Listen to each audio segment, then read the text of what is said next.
The whole reason for the passport bros, the whole reason for why a lot of guys way before that have decided to basically leave whatever Western country they're in and look for what's possible elsewhere, right? It's because if you get into a relationship with the wrong female, it will cost you. It's as simple as that. It will cost you. So the idea is to put yourself not in a situation that's going to cost you, but to put yourself in a situation with a woman who you can trust. And the truth is, when you look at the divorce statistics in all Western countries, they are sky high. And it's not men that are doing most of the divorcing. It's not men doing most of the divorcing. It's women. We have to just say it how it is. So what this is all about is looking elsewhere, not just that women, but that's partly it. Now, one of the criticisms that a lot of people say is, oh, you're just going to go there and you're going to buy these women. These women are all poor. You're going to go there. You're going to buy these women. They only want it for your money. That is one of the criticisms. But the truth is, in the West, most women want men who have got a six-pack, earn six figures, and are 6 feet tall. So women want men for their money all over planet Earth. Women want men for their money all over planet Earth, including the UK, including this part of the world. So that's not an issue. That bit of it is absolutely not an issue. And really, no man of any substance has an issue with that. Men really are born to be providers, protectors, leaders, cultivators. Just go and check out Miles Monroe's Understanding the Power and Purpose of a Man. Right? Men are born to be certain things. So that's not the issue. The issue is the woman that you pour into, to use T.D. Jakes' euphemism, right? What kind of woman should we be pouring into? What sort of woman should we be pouring into? What I am saying is that the juice in the West, in the UK, right, the women available, the black women available in the UK, honestly, and this pains me to say it, are not worth pouring into. They're not worth pouring into simply because there is absolutely no guarantee. When you look at the divorce statistic in the UK, that for black women, it's sky high. It's sky high. In other words, in the West, in the UK, in Western countries, they are a bad bet. Women in general in the West, in terms of staying married, and you as a man putting your effort, your energy, your all of that good stuff, and pouring your whole everything into, right? It's just not the best bet that you as a man can make. So in answer to the question, is the juice worth to squeeze? Not if you look at the divorce statistics, and not if you look at the amount of men who can't see their children. And these are real statistics. And what it is, women in the West want you just to ignore all of that and do it anyway. Want you to ignore all of that and do it anyway. What I'm saying is, you know what? How about if we consider literally relocating to another country and finding a group of women who have the mindset to stay married, not just get married, but stay married, not just have babies, not just to carry before they marry, but no, to do it the right way round, marry and then carry and then stay married for life, stay married until the day they are dead. You see what it is? And another bone of contention that I've got, black pastors in Western countries, we could talk about the UK, anywhere in Europe and the US, these pastors in 2024 never talk about the divorce rate, never talk about what women have been doing probably for about 50 years in terms of burning their marriages. They don't talk about it. There's reasons why they don't, because they want these women, because the women in their pews, the women that make up the majority of their congregations, those are the women that have been burning their marriages. Those are the women that have been doing it. If pastors in Western churches ever got a mindset, ever got the courage to actually preach on this issue, on this topic, right? We would have black communities again, but they're all dead. They're all gone. They're all gone. And as I've said before, a church community, I use that word community loosely, whatever happens on church on a Sunday, that is not a community. That's not a community. Having Sunday friends does not a community make. It's that simple. No, no, not at all. So anyway, look, let's just get back to the main point. So what I've been thinking about is what kind of relationships, what kind of women exist elsewhere. In this context, we're talking about Ghana. We're talking about the women available in Ghana. We've already done one on Kenya, women of Kenya. But the truth is, right, you've been having a look at the women to my right. If I point over there, I think it will point the right way. Right now, you will see those women in every country on planet Earth, in the West, in the UK, on UK streets, on Oxford Street, all over the UK, in London, in Brixton, all over the place. You'll see these women in LA, in DC, Detroit, New York. You will see women that look like this. So it's not as if you're going to go to Ghana and see women that look any different to the women that you're going to see in the West, in any American city, in any UK city, in any European city. You've got women that look like this all over the place. All over the place. All over the place. You've got women that look like this everywhere. So it's not as if you're going to go and see a whole load of women that look different in Ghana. Actually, you will do, right? Less obese. But anyway, right? But the main point isn't really the way they look. The main point is the attitude. The main point is the attitude. The main point is the software, right? Specifically, that is the reason that I'm recommending. That's part of the reason why I'm recommending. Guys, listen.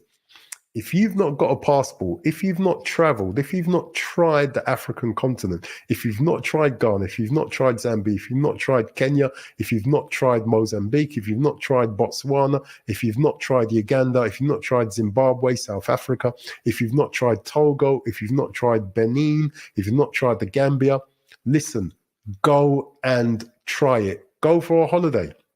Go for a holiday. Just take yourself out there for 2 weeks and as much as you can, immerse yourself in the life. And there's not a lot you can really do in 2 weeks, but at least you can do a recce as to what the possibilities are. It doesn't have to be Ghana. It can be any African country, right? It can be any African country, and talk to people. Talk to people, get to know people, because the truth is, these women that you can see in these pictures, all of them are Ghanaian. All of these women are Ghanaian, right? Every single one. These women could literally be in any city walking around on planet Earth. Any city. I mean, most of these women are, well, I think more or less they've got their real hair. The only, one of my only gripes is, for some reason, I'm not sure why, right? Far too many, this whole thing about having fake hair, weaves, wigs, and lace fronts. Honestly, for some reason, it's caught on in Ghana. You got a whole heap of women there with fake hair, right? And I don't mind sort of if there's a certain type of fake hair. I'll just call it fake hair because I'm not familiar with all the terms and all the rest of it. But there's a certain type of fake hair, if you like, that looks a little bit more natural, right? I don't know what women call it. Right, but there's, for some reason, like this woman here, even though she's gorgeously beautiful, right, the woman just immediately here, she's gone now, right?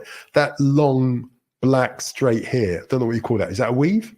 It's horrible, I've got to say. So that disease is everywhere, and in Ghana, far too many women, in my opinion, wear those weird weaves, or I'm assuming that's what they're called. But the hardware is you will not be sorry. You will not be sorry, guys. You will not be sorry. The hardware is brilliant, as you could see, and these are regular Ghanaian women. The hardware is amazing, but more than just the way they look, it's the attitude, it's the software, right? That is really what I'm talking about. It's the fact that you can find a load of women who are more respectful, more likely to work with you, more likely to get on your program, more likely to be all of those things that we all know a wife should be, right? Don't get me wrong. You're going to find this disease of feminism, this disease of berating, slagging off men, this disease of disrespecting men, this disease of hating men, of fearing men, this disease of, of saying that men are of no use to society, even though men have built everything you can see when you open up your eyes in every country, right? This disease of a full-on hatred and disrespect for men, right, is slowly beginning to seep in, right, really slowly, to the African continent. I'm really hoping that the women there see through social media and the nonsense that's, that obviously they're clearly beginning to eat. That's emanating from the West. I'm really hoping that African women do not lap it up wholesale. But the sad truth is, social media is very powerful, and a lot of African women like to dance on TikTok. Right? So they're on social media a lot. They're on social media a lot. A lot of African women are on social media a lot. But nonetheless, you're still going to find more traditional women all over the African continent. Divorce is very low in all African countries. And there's a hell of a lot more respect. These women that you're looking at here have a hell of a lot more respect, right, for black men. Don't get me wrong. You can't ask, guys, you can't ask for a traditional woman and not be a traditional man. What that means is that you are going to and will be expected to pay for everything. And if you're not all right with that, stay where you are. If you're not all right with that, stay where you are. Stay where you are. Stay where you are. Because chances are, even in the West, whatever Western country you're in, you still got to pay for everything anyway. Right? It's just that you're going to get a mouthy, disrespectful woman who basically thinks all you're good for is your sperm and nothing else. At least on the African continent, you're going to get, generally speaking, you're going to get a woman who doesn't believe in divorce, right? Believes in staying married, and who is respectful, right? And honestly, that is really all men want. Just a respectful woman who cooks, right?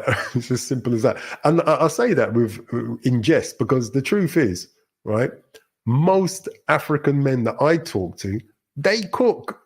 they cook. And not only that, most Caribbean men that I talk to, they cook. They cook.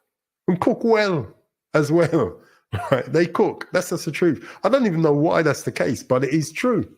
It is true. It is true. It is true. As my sister-in-law said, my sister-in-law, I think she's 61, right? It was my brother's birthday the other day. He's actually a year younger than his wife, right? And by the way, they're both in Ghana at the moment as well. They've gone to Ghana on they've gone there for 2 weeks to a reggae festival in Accra, right? So they've been on excursions all over the place. So they've been to Elmina, they've been to, God, where else have they been? They've been to a lot of different places in Ghana. Sad though, they say the tour operator's not brilliant, but it's their first time going and they're loving the trip. They're absolutely loving the trip, and I'm glad they've got a chance to go and see the motherland. Honestly, glad they've got a chance to go and see the motherland. For those of you that don't know, my DNA, that means my brother's DNA as well, and my son's DNA is literally 50% Yoruba and 50% from Burkina Faso. But what I realize is that the people, where that, and because it's with African ancestry, they literally pin it down to a place, right? A specific, it's brilliant the way they do it. Other DNA tests, what they tend to do is broaden it out and say you come from a country, but that doesn't help you, because obviously what you really want to know is what part in that country do you come from. But that's what you get from AfricanAncestry.com, which is really, really good. So yeah, so my DNA is literally 50% Yoruba and 50% from basically Ghana, Burkina Faso, because it's one set of people there. Having said that, I also did the DNA test with 23andMe. They got a slightly different result, which is weird. They said that my DNA is 75% from Nigeria, and around about 25%, something like that, 25% from sort of Ghana stroke Burkina Faso, and I think about 5% white. Oh boy! But anyway, that's what a DNA test is. But anyway, look. So guys, I really want you to begin to think about this, right? And again, as I said before, it does not have to be the African continent. It doesn't have to be there. It could be anywhere. It doesn't have to be the African continent. For you, it might be Asia. It might be South America. It might be the Caribbean. The Caribbean's gorgeous, man, in terms of weather, right? The Caribbean is lovely, Woody Meyer has spent a whole heap of time in the Caribbean, spent a whole heap of time in Jamaica. And honestly, my family comes from Jamaica. And it's made me want to go and do a trip to the Caribbean, to Jamaica. It's made me want to go and do that. Prior to that, it was just, let's just get it on for the African continent, for Ghana. And it still is like that. I just want to do a trip to Jamaica, literally just to see where my family comes from, where my mum, because we still got land there, basically. We still got land there in the countryside, just outside Spanish Town. But anyway, so guys, this is an important question, right? Ask yourself the question, look yourself in the mirror, think about your life, right? When you're driving to work, when you're on public transport, you're traveling to work, when you're at work, when you're with your family, when you're with your baby mother, when you're out with your friends, when you're out on that coffee date, or if you've been a silly idiot and you're forking out 50, 60, 70, 100 pounds on dinner for a woman you don't know, while you're sitting there and you're listening to her Babylon, ask yourself the question, is the juice worth the squeeze? Is the life you've got in whatever Western country you're in, is the juice worth the squeeze? Be honest. Just be honest with yourself. Even if you're not going to be honest with me, even if you're not going to be honest in the chat, in the comments, if you're not going to be honest with anyone else, ask yourself the question, is the juice worth the squeeze? Is the life you're living worth it? Did you think you were going to be living at whatever level you're living at, with whoever you're in a relationship with, taking the mouth, the lip, the disrespect, all of that sort of stuff? And let's be honest, right?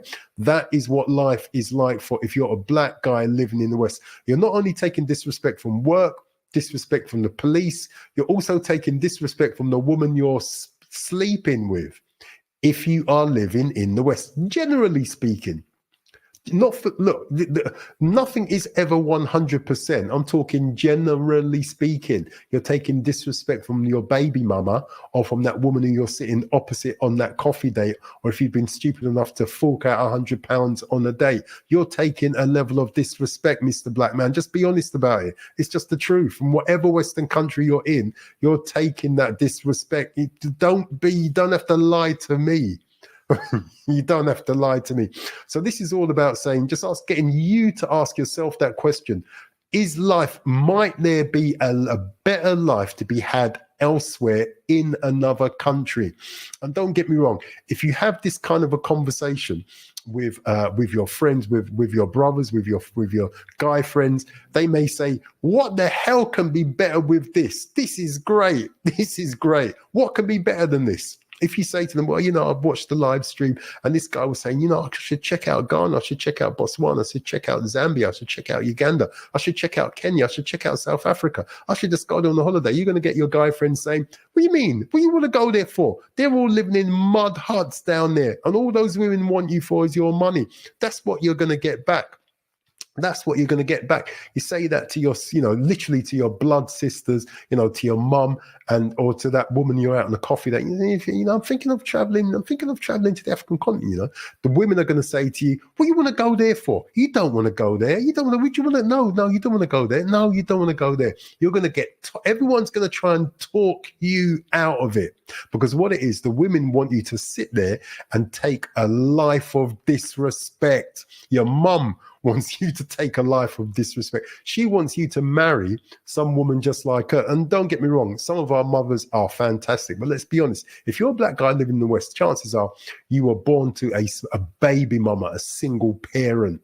That's what the statistics say, right? If you're my generation, maybe not. But if you're younger, yes. That's just the God's honest truth. That's the God's honest truth. Those women, that woman that you're out on a coffee date with, that woman that you're out on that coffee date with, the chances are she's a baby mama and you're out on a coffee date with her. Or if you've been stupid enough to buy her dinner, right? So you're out on a dinner date with a baby mama that you don't know, you got to buy her kids food to go home, right? And if you tell her, you know, I'm thinking of traveling to the African continent, you know, yeah, I'm thinking of actually relocating there, you know, even if her family comes from the African continent, she don't want to go back. Listen, I've spoken to women for years, right, whose families come from Nigeria, Ghana, wherever. Would they ever consider relocating back there? Never. Never. They wouldn't. Why? Wouldn't because they're addicted to the perks. They're married to the government in the UK. They get state benefits from especially if they're a baby mama.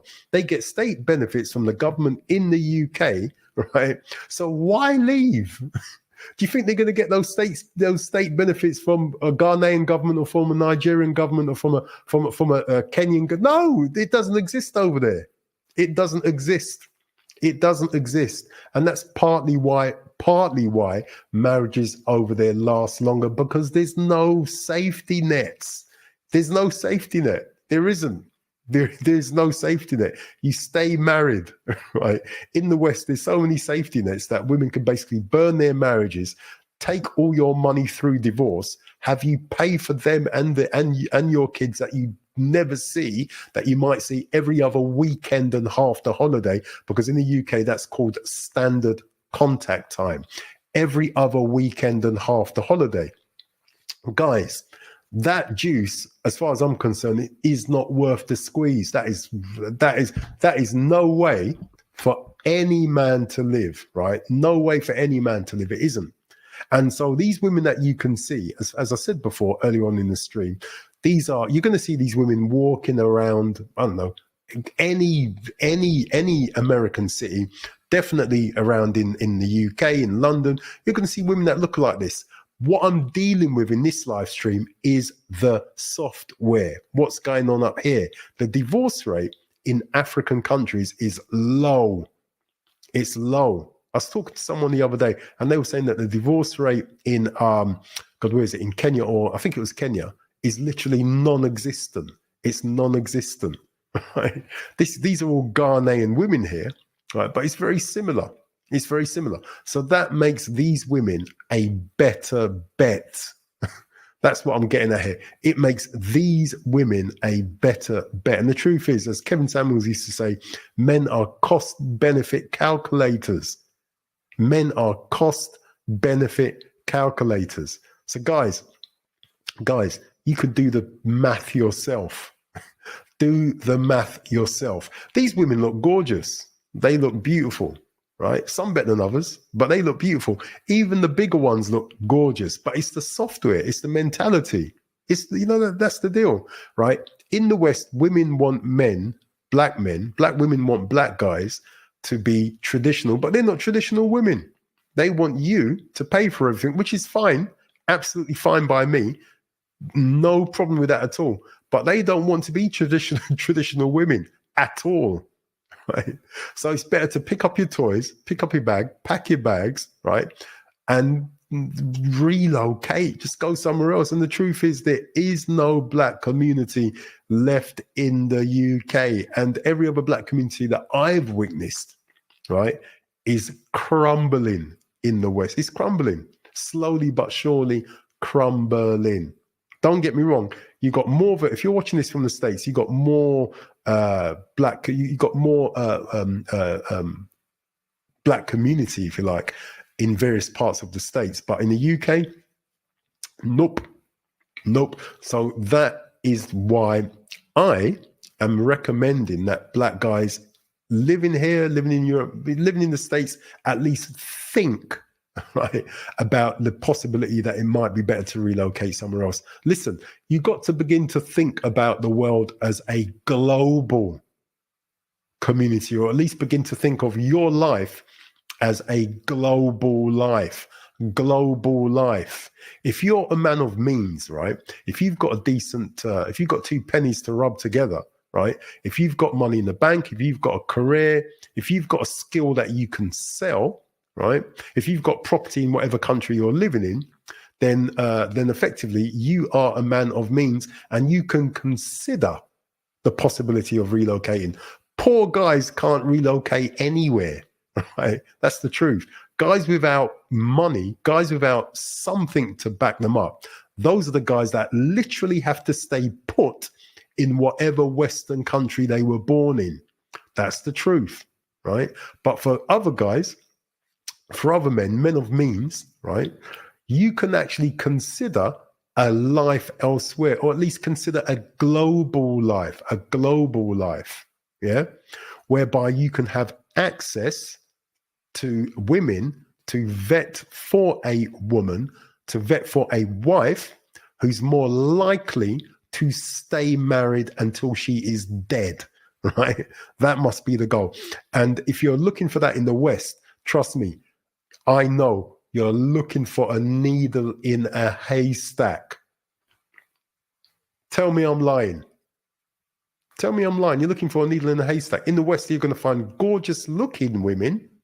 You're going to find beautiful women, physically amazing women living in the West. You will do, as well as quite a few fat ones. But you're going to find some gorgeous looking women in the West. Look, that is not what this is all about. You are, Jeff. God bless you, man. That is not what this is all about. No, this is specifically about saying, you know what? On the African continent, not only are you going to find, because that's where we all come from, not only are you going to find women who look like Jennifer, Jolene, I don't know, Sandra, that live down the road from where you are now. They're going to look like that, fit, sexy, all of that, but they're going to have a different, they're going to have, in my opinion, better programming, right, from mother and father, honestly. And I've spoken to a lot. And the programming is better. I don't want to, as I said before, I don't want to confuse you. I don't want to misrepresent the women there. You've got feminism seeping in to the African continent via social media, right? And it's seeping in, in some places where they're more connected. It's actually seeping in quite quick, right? Because, the African continent, like South America, is connected via the web. And this disease, this dis-ease called feminism is basically it's a worldwide problem. It is. It's worse than COVID. Right? Seriously, it's worse than COVID. Right? But right, you're still definitely more likely, right? The norm, the cultural norm, right, is for women to be traditional and hold traditional values. Part of that is to say that you are the provider, you're also the protector, you're also my leader, your job is to cultivate the family, and so on and so on and so forth, right? And that is the prevailing mindset of most of the vast majority of African women in any African country you're going to visit, right? You're going to visit. right? Go see for yourself if you don't believe me. Go see for yourself if you don't believe me. At least start with the web. Just go and have a look on the web. Go see for yourself if you don't believe me. Go see for yourself. Check it out yourself. Start with a web search, right? Just and then when you get your next holiday from your job, that week or those 2 weeks, right? Those 2 weeks out of the 52 weeks in the year that your work allows you a holiday, right? Pre-book your ticket, first class or second class. If it's second class, if you need to make it cheaper and stop over somewhere, right, just so that you can afford it, right? Do that, right, and go and have a look in one of those countries. Spend some time there. Do that first. Do that. Take your holiday. If you're living in the States, right? Don't take your holiday just to, I don't know, LA or wherever you African Americans, my ADOS cousins.